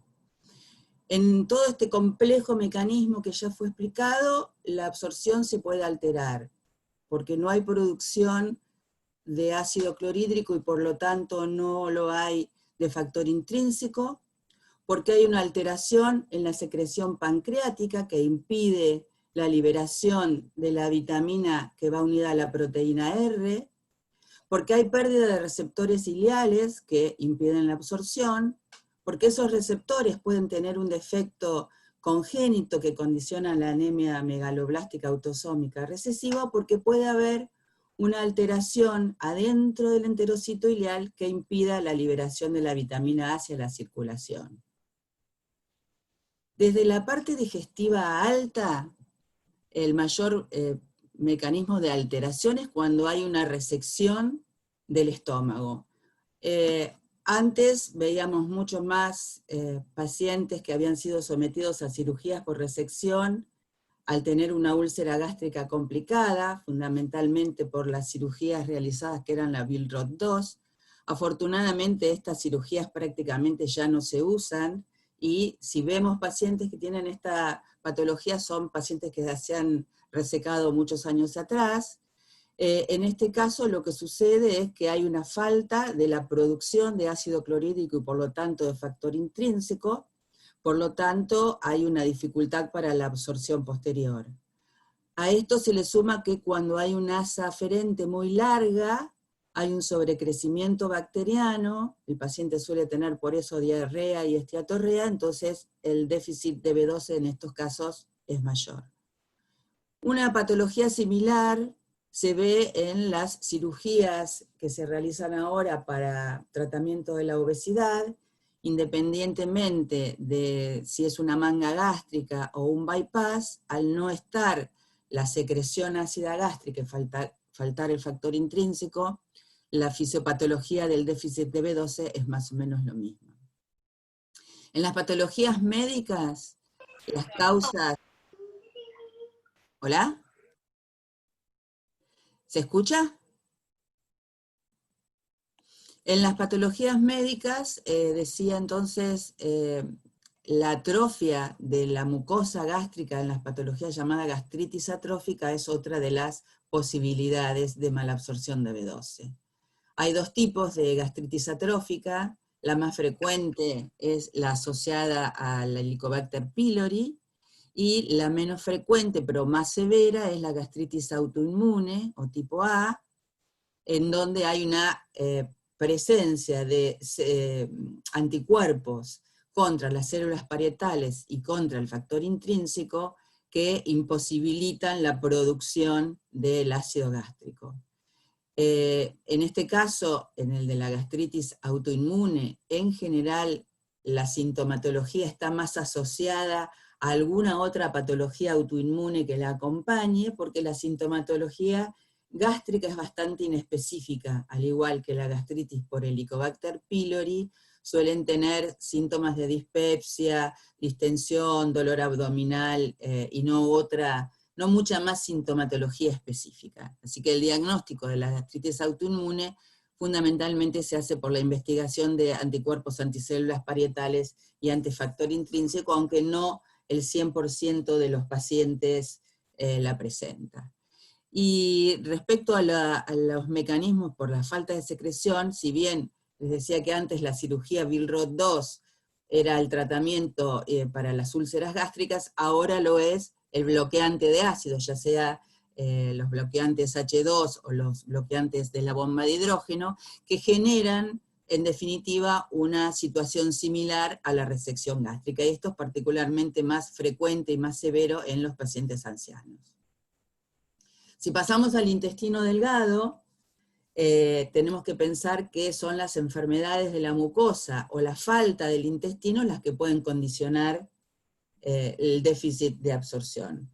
En nuestro caso, por ser una patología tan frecuente, en la que más se puede encontrar el déficit es en la enfermedad celíaca, teniendo ahora como definición actual como una enfermedad autoinmune que se caracteriza por un perfil serológico e histológico característico, que está desencadenada por la ingestión de gluten en personas genéticamente predispuestas, y siendo la enfermedad autoinmune más frecuente, en la que sabemos cuál es su base genética, cuál es el autoantígeno involucrado y cuál es su desencadenante medioambiental.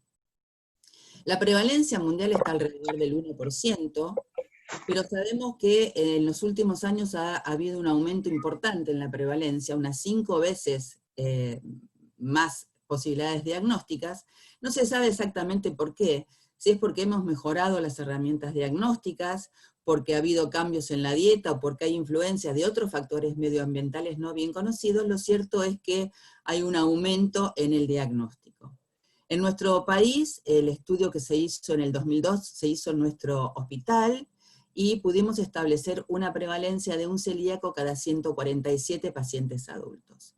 Eso más o menos nos da una proporción de 400.000 celíacos en nuestro país, y lo importante de esto es que nosotros diagnosticamos entre 1 a un paciente entre 8 y 10 que son asintomáticos, entonces es muy importante estar atentos para el diagnóstico. El déficit de B12 es una asociación frecuente, mucho más frecuente de lo que se creía unos años atrás, y se reporta entre el 12 y el 40%. Y hay que estar atento en estos grupos porque según las distintas clasificaciones, ha pasado históricamente muchas clasificaciones de las manifestaciones clínicas. La más reciente es esta que divide a los pacientes con manifestaciones intestinales o extraintestinales. No es difícil diagnosticarla cuando uno se encuentra en el grupo de pacientes que tienen sintomatología clínica, pero la gran mayoría de los pacientes, un poco más del 50%, tienen manifestaciones extraintestinales que son llamadas atípicas, con constipación, anemia, osteoporosis, hipertransaminasemia, y es en este grupo particular de pacientes donde tenemos que prestar atención a todos los déficits asociados, porque la anemia puede ser la única manifestación de una enfermedad celíaca, por otro lado silente. ¿Y por qué deberíamos diagnosticar enfermedad celíaca a esos 8 o 10 pacientes que quedan sin diagnosticar? Porque la dieta libre de gluten tiene un efecto mejorador de esa enfermedad de base, fundamentalmente en las enfermedades autoinmunes, en la osteoporosis, en los déficits nutricionales. Todos estos mejoran con la dieta libre de gluten, y es por eso que es tan importante su diagnóstico. Respecto a la otra patología, dijimos una es la alteración de la mucosa, otra es la falta o el compromiso de la continuidad intestinal. Desde el año 2015, un tema tan controvertido como era la insuficiencia intestinal pudo finalmente tener una clasificación definitiva, y se pudo establecer una definición de lo que es la falla intestinal, una clasificación funcional, una clasificación fisiopatológica y una clasificación clínica de la falla intestinal crónica, definida como la reducción de la función intestinal por debajo de un mínimo necesario para mantener la absorción de macronutrientes o agua y electrolitos, por lo cual se requiere suplementación endovenosa para mantener la salud y o el crecimiento en los niños. La reducción de la función de absorción, que no requiere de la suplementación endovenosa, debería considerarse como deficiencia o insuficiencia intestinal y no falla intestinal. Y se pudo clasificar en 3 tipos. La falla 1, que es la falla aguda, de corta duración y habitualmente autolimitada. La falla tipo 2, que es la prolongación de una condición aguda y que se ve frecuentemente en pacientes metabólicamente inestables, son los pacientes de las terapias intensivas, con fístulas o abdomen abierto. Y la falla tipo 3, que es una condición crónica de pacientes que ya están metabólicamente estables y que requieren suplementación endovenosa por meses o años, siendo esta reversible o irreversible. La clasificación fisiopatológica engloba en 5 causas mayores a la falla intestinal: el intestino corto, las fístulas, la obstrucción mecánica, la dismotilidad y la enfermedad mucosa extensa. Estas 2 últimas, el intestino corto y la enfermedad mucosa extensa, son las que más condicionamiento a la malabsorción de la vitamina B12 pueden generar. Y por último, hay una clasificación clínica que nos ha permitido tener estudios multicéntricos internacionales y saber que estamos hablando de la misma cosa. Entonces, esta clasificación tiene 8 categorías que nos permite agrupar a los pacientes de acuerdo a que tengan requerimientos de líquidos y electrolitos solos, o fundamentalmente nutrientes para mantenerse vivos, y nos permite entonces hacer una comparación cuando podemos agrupar al paciente en una de estas categorías.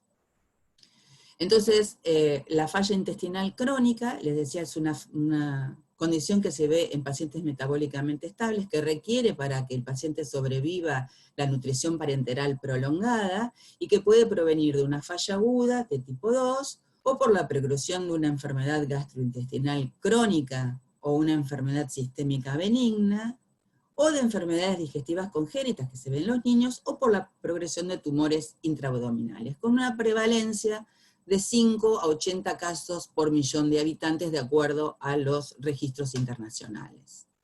La falla intestinal se manifiesta por malabsorción, diarrea, deshidratación, alteraciones electrolíticas y desnutrición. Y en nuestro medio, en la Fundación Favaloro, que es otro de los lugares donde yo tengo la posibilidad de ver estos tipos de pacientes, la causa más común de falla intestinal crónica es el síndrome de intestino corto. Dentro de esas patologías, la más frecuente son las complicaciones posoperatorias, después la isquemia, y un nuevo grupo que está creciendo bastante aceleradamente, que son las complicaciones que vemos secundarias a cirugías bariátricas.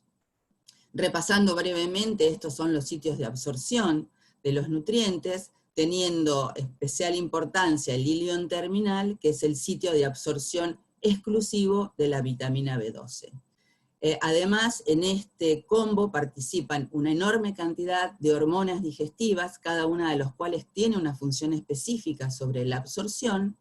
Entonces, a manera de repaso, el yeyuno es el sitio de digestión y absorción de los macro y de los micronutrientes.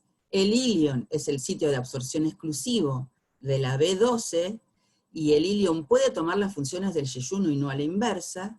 La preservación de la válvula iliocecal que regula el tránsito intestinal es fundamental para la recuperación de los pacientes, lo mismo que tener el colon, porque es un sitio fundamental de absorción de agua, sodio y ácidos grasos de cadena corta. Esto en un combo de funcionamiento acoplado con neuromoduladores, hormonas digestivas, microbiota y motilidad.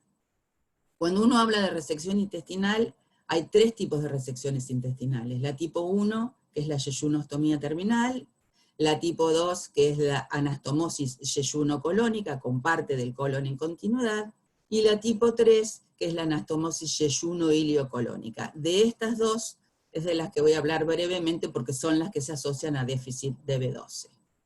Cuando hay una resección intestinal hay cambios fisiológicos aparejados que se ven fundamentalmente en el primer año de la resección intestinal.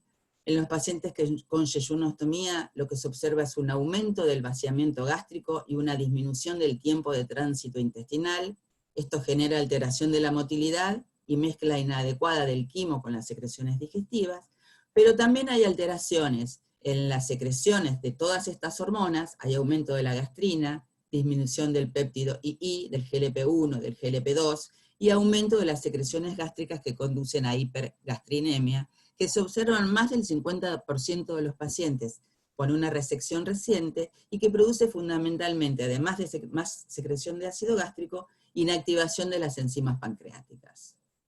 En las resecciones de tipo 1, lo que nosotros, que es la yeyunostomía terminal, lo que se observa es una gran pérdida de líquidos a través de la ostomía, entre 3 a 8 litros, con pérdida importante de sodio, calcio, magnesio, zinc, y mala absorción de macro y micronutrientes. No hay ninguna posibilidad, porque no está el ilion, que estos pacientes no tengan en algún momento de su evolución déficit de vitamina B12.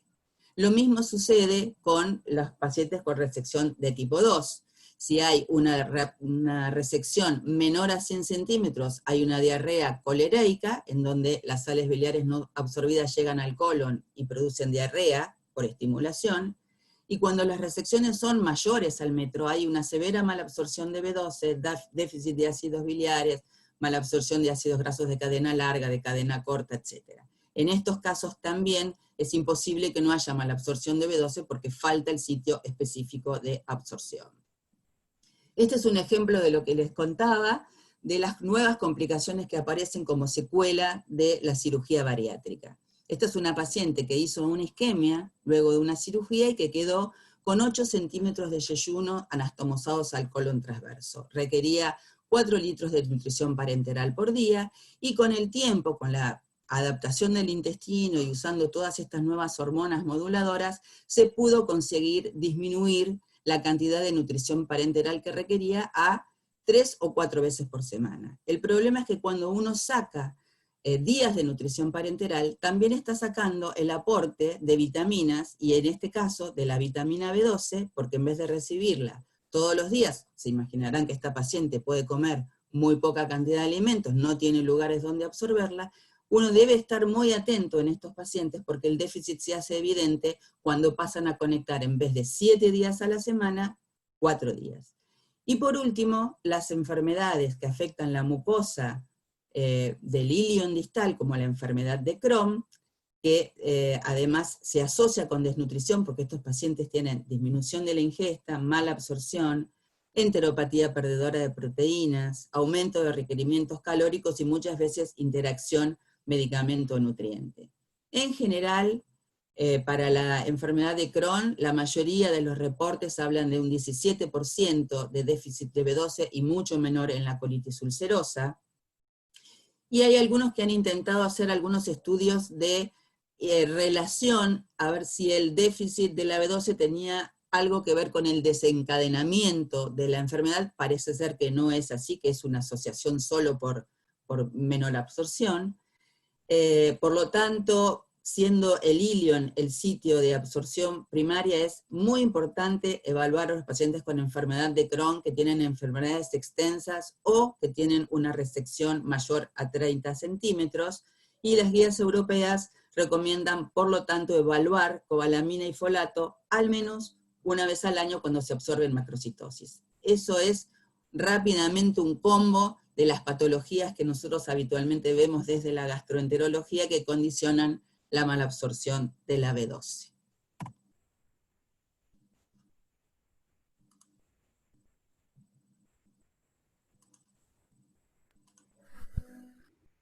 Gracias, Adriana. Muy atinada tu presentación y en tiempo excelente, así que felicitaciones.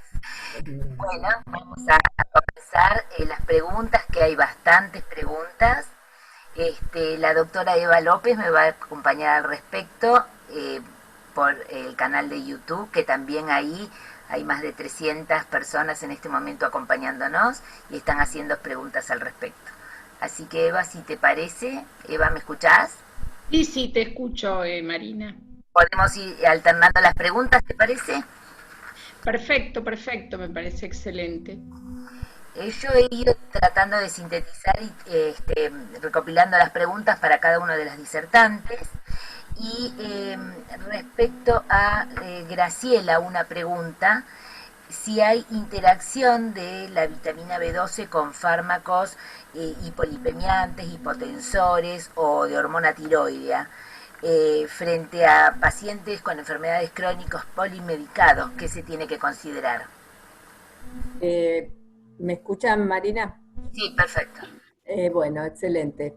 En realidad, la relación de la hipovitaminosis está bien descrita con la metformina. No es el caso con estos otros fármacos que ustedes que recién has mencionado, pero tenemos que tener en cuenta que la persona con diabetes es una persona polimedicada, que además puede tener hábitos nutricionales que no son adecuados. Entonces, no nos quedemos solamente con la metformina como factor de riesgo para este déficit de B12.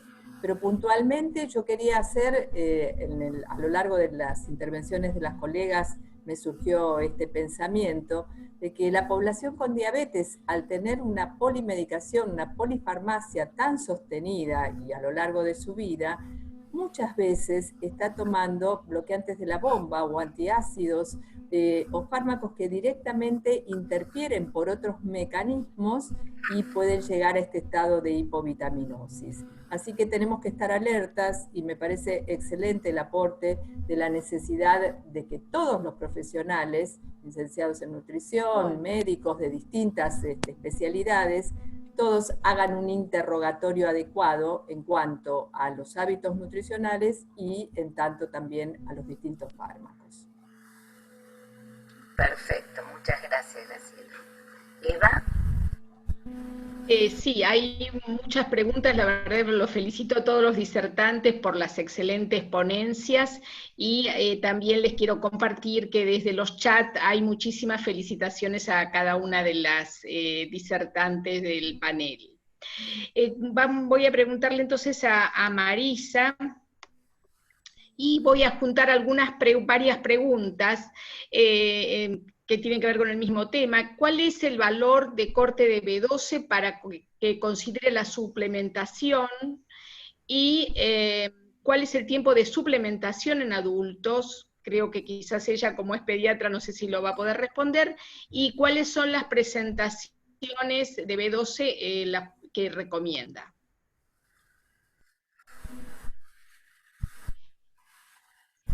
No, tenés el micrófono anulado, Marisa. Perdón, ¿ahí se escucha? Perfecto. Bueno, nosotros en realidad lo que hacemos es utilizar, como les decía, el hidroxiclobalamina, que es la B12 que se usa intramuscular cuando uno detecta un déficit importante con sintomatología neurológica, por ejemplo, como detectamos nosotros con estos pacientes. Hicimos 7 días de 1 miligramo de esta dosis intramuscular y después dejamos una dosis bioral de 1 miligramo. Yo ahí estaba leyendo los chats y hay un comprimido que es del laboratorio Domínguez, de 1 miligramo que viene solo de B12 acá en Buenos Aires, por lo menos en Argentina, es lo que nosotros encontramos como para suplementar específicamente B12 vía oral. Igualmente el tema de la suplementación, yo ahí puse las tablas, creo que seguramente van a tener estas charlas a disposición, porque están tanto las RDA como la suplementación que deberían llevar si los pacientes consultan y llevan una dieta vegana o vegetariana controlada con un profesional, por supuesto. Ahí no habría mayor riesgo y podrían cumplir esa suplementación. Pero bueno, estos son casos donde nosotros damos megadosis de B12 en función de pacientes que están gravemente enfermos, ¿no?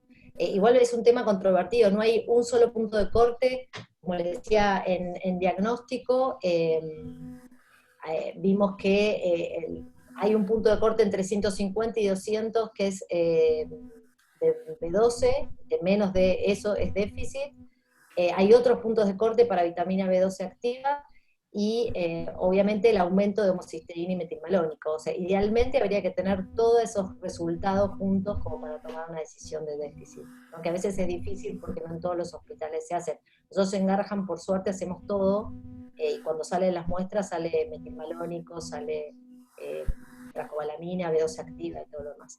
Pero bueno, es como un combo de situaciones de tener todos estos valores para tomar la decisión y ver el déficit. No es tan fácil diagnosticarlo tampoco.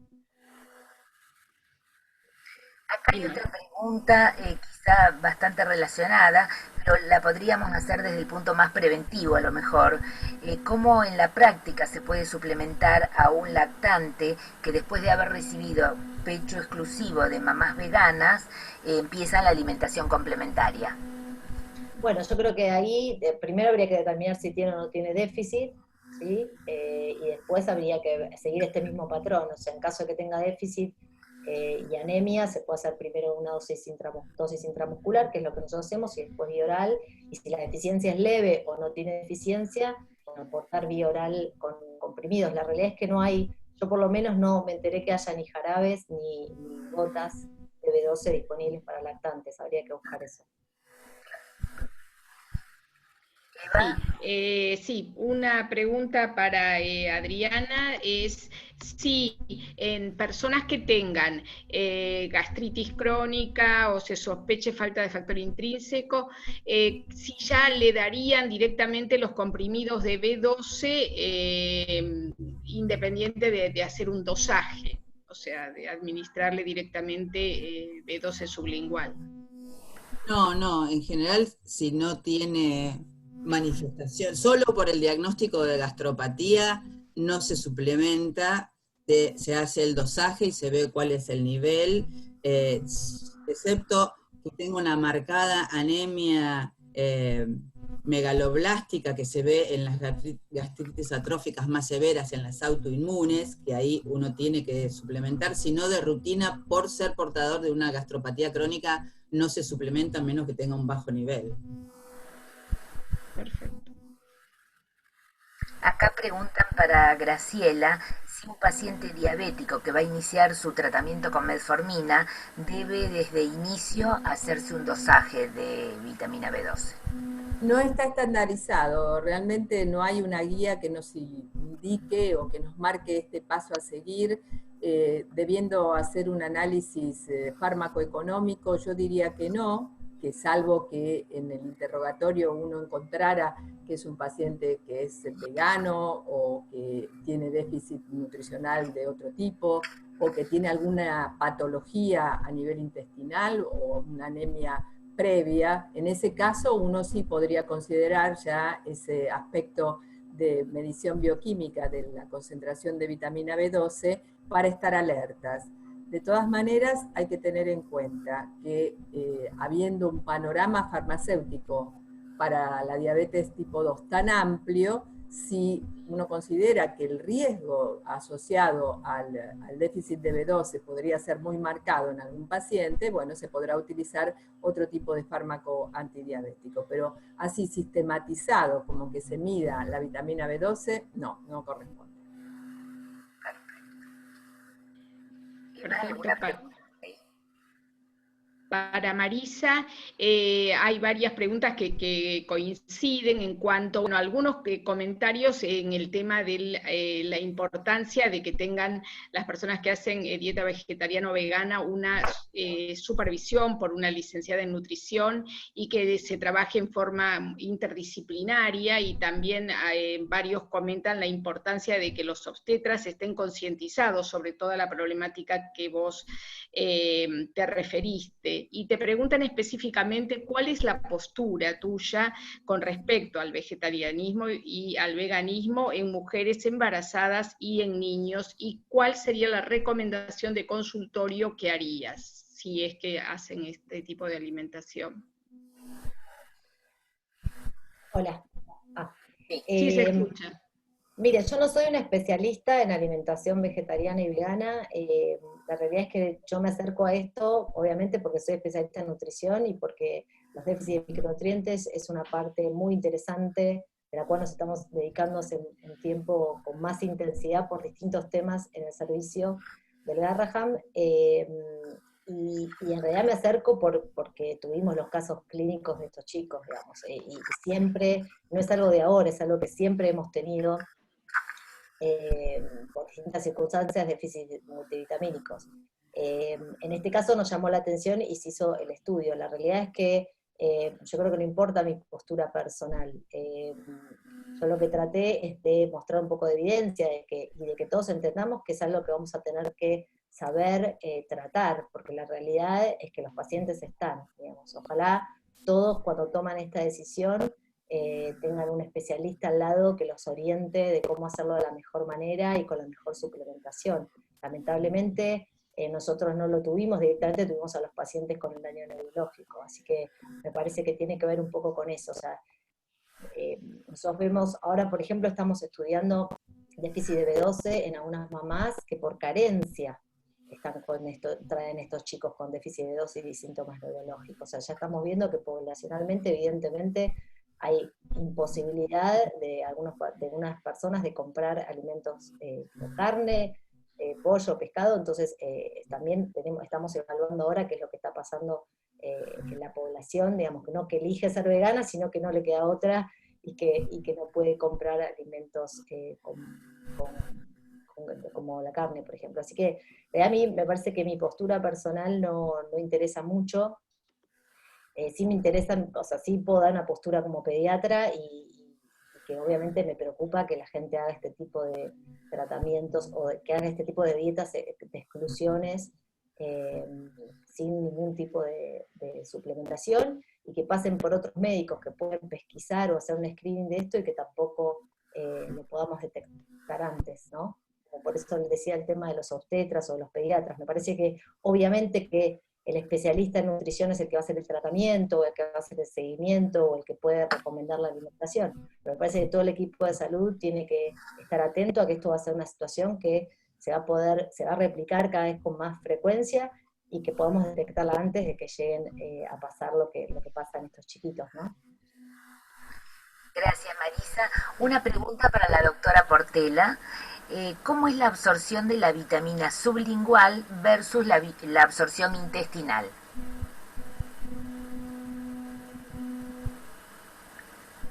¿El audio?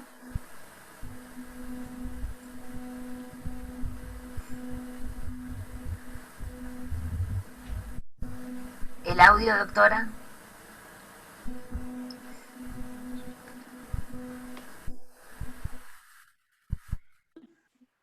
¿Me escuchan? Ahora sí, ¿Me escuchan? ahora sí, ahora recién. Lamentablemente no he leído nada sobre la administración sublingual. Yo no sé si la doctora Crivelli tiene alguna experiencia. Le pasaría a ella la pregunta.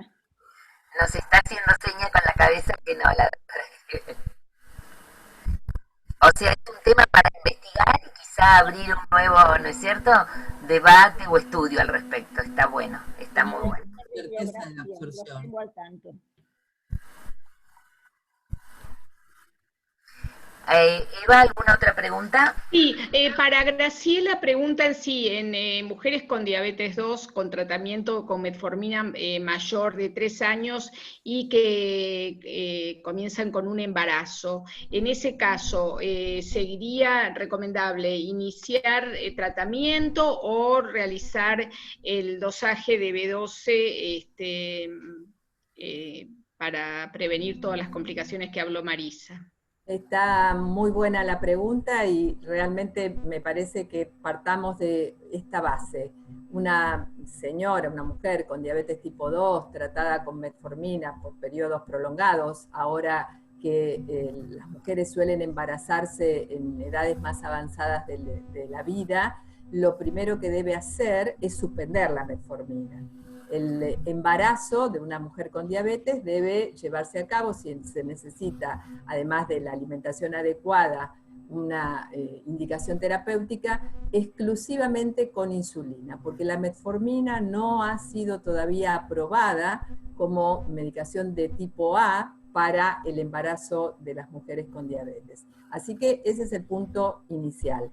Ahora, si esta mujer ha consultado ya con el embarazo avanzado, tomando la metformina, o en algunas otras circunstancias que podríamos homologar, por ejemplo, mujeres con poliquistosis ovárica que sí tienen indicación de metformina y especialmente en el primer trimestre, y a veces se prolonga durante todo el embarazo la toma de la metformina, allí sería de buena práctica la medición, el control de la concentración bioquímica de la vitamina B12 para, en esta suplementación que se suele hacer en las mujeres embarazadas, considerar también el aporte de B12. Pero si la paciente tiene diabetes 2 y toma metformina y planea embarazarse, el médico que la sigue, tanto la parte ginecológica, obstétrica y especialmente el especialista en diabetes, debe dar el consejo de que por cuestiones más que nada legales debe suspenderse previamente la metformina y usar el tipo de tratamiento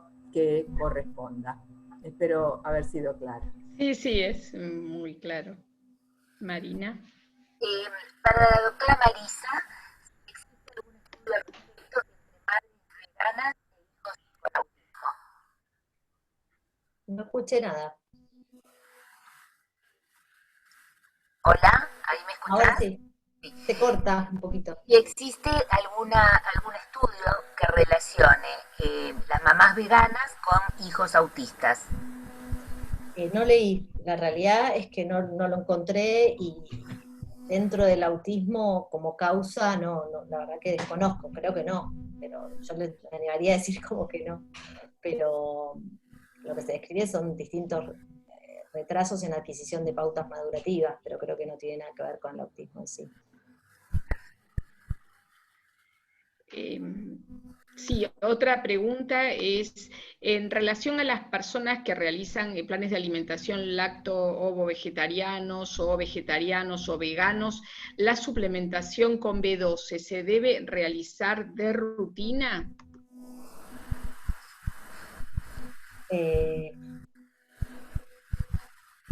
Qué buena pregunta.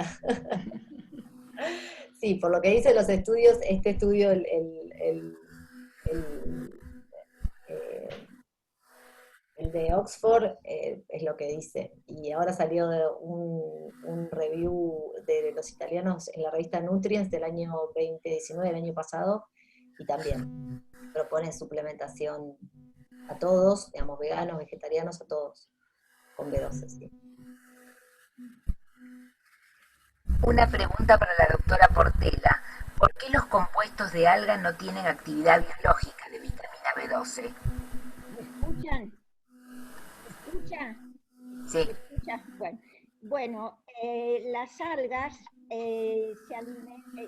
hacen una asociación con bacterias y solamente la pórfira es la que se asocia con bacterias productoras de corrinoides con actividad biológica de vitamina B12 y tiene una cantidad relativamente importante expresada sobre peso seco.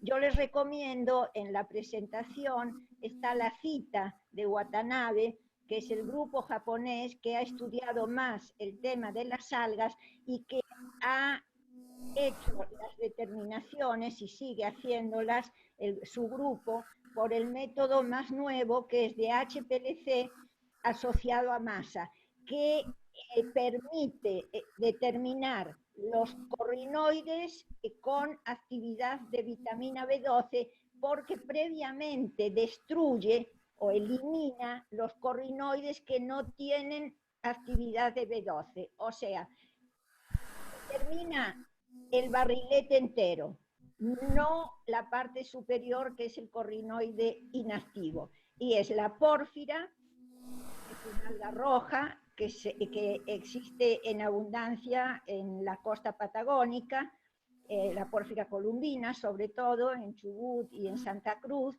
y que se comercializa en la zona seca y que es, inclusive yo cuando estuve en Comodoro, porque estábamos trabajando precisamente en pórfira, y bueno, me daban sopa de pórfira columbina. Lo que pasa que creo que en las dietéticas no está demasiado generalizada su venta. Habría que promoverla. También hay algunos hongos que tienen una cantidad, pero mucho menor. Las cantidades están expresadas, quiero aclarar, por 100 gramos de materia seca, y tanto las algas como los hongos tienen una cantidad muy elevada de agua y tienen solamente de materia seca, creo que es alrededor del 10%. Acá hay una pregunta que la hace una licenciada en nutrición, que si es una incumbencia de los licenciados en nutrición indicar la suplementación de la vitamina B12, ya sea para los pacientes vegetarianos o veganos, o si hay que derivar al médico para hacer esa prescripción. Si me permiten, me voy a atrever a contestarla yo. Lo importante es que nosotros como licenciados en nutrición no podemos pedir el dosaje.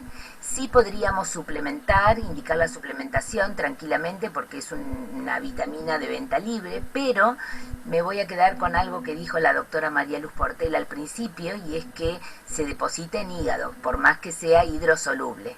Entonces, en lo personal, pero es una respuesta muy personal, yo trabajo dentro de un equipo con médicos y nos manejamos en equipo, con lo cual siempre hacemos la derivación para que haga todo el chequeo de la indicación inicial y el dosaje posterior con un médico. No sé si alguno de las médicas quiere agregar algo al respecto. Creo que varios del panel hablaban de la importancia en el chat, ¿no? del YouTube, del trabajo interdisciplinario, ¿no? Y en equipo. Me parece que un poco refuerza esto que vos estás diciendo, Marina, ¿no? Que los profesionales estemos formados y capacitados al respecto para poder acompañar a estos pacientes que, independientemente del tipo de alimentación que elijan o seleccionen, que nosotros podamos estar formados para acompañarlos al respecto, ¿de acuerdo? Claro.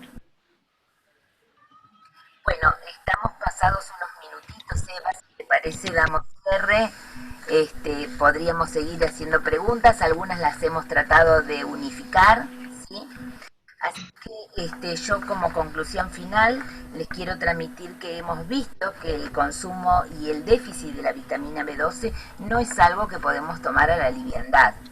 Es importantísimo consultar con un especialista para su correcto manejo, y que nosotros como tal es también importante que nos capacitemos al respecto para que podamos acompañar bien a estos pacientes que lo requieran. Y es mi deseo que en la próxima jornada que podamos hacer al respecto, o de ahora en más, en lugar de hablar de la vitamina olvidada, podamos hablar de la vitamina valorada. Así que yo les agradezco muchísimo a todos los que han participado, a los disertantes que han estado de grupo para esta noche. Es también importante que nos capacitemos al respecto. Los voy a dejar con Eva, que nos va a informar sobre próximas actividades en la Sociedad Argentina de Nutrición. Buenas noches a todos. Primero agradecer a todos por la presencia, realmente mucha audiencia y muy interesados en el tema, así que sin duda es un tema que no estaba tan olvidado, que muchos queríamos recordarlo y abordarlo, y les invitamos a todas las actividades que realizamos desde la sociedad. Para el mes de julio tenemos la reunión científica el día 20, que es sobre la enfermedad metabólica y el COVID-19, y el día 13, 14 y 15 a la tarde las jornadas de obesidad. Y también agradecer al Laboratorio Casasco que ha auspiciado esta jornada. Así que bueno, muchas gracias a todos y esperamos verlos y que nos acompañen en todas las actividades de la sociedad. Muchas gracias a todos y especialmente a los disertantes, excelentes ponencias todas. Buenas noches a todos. Buenas noches.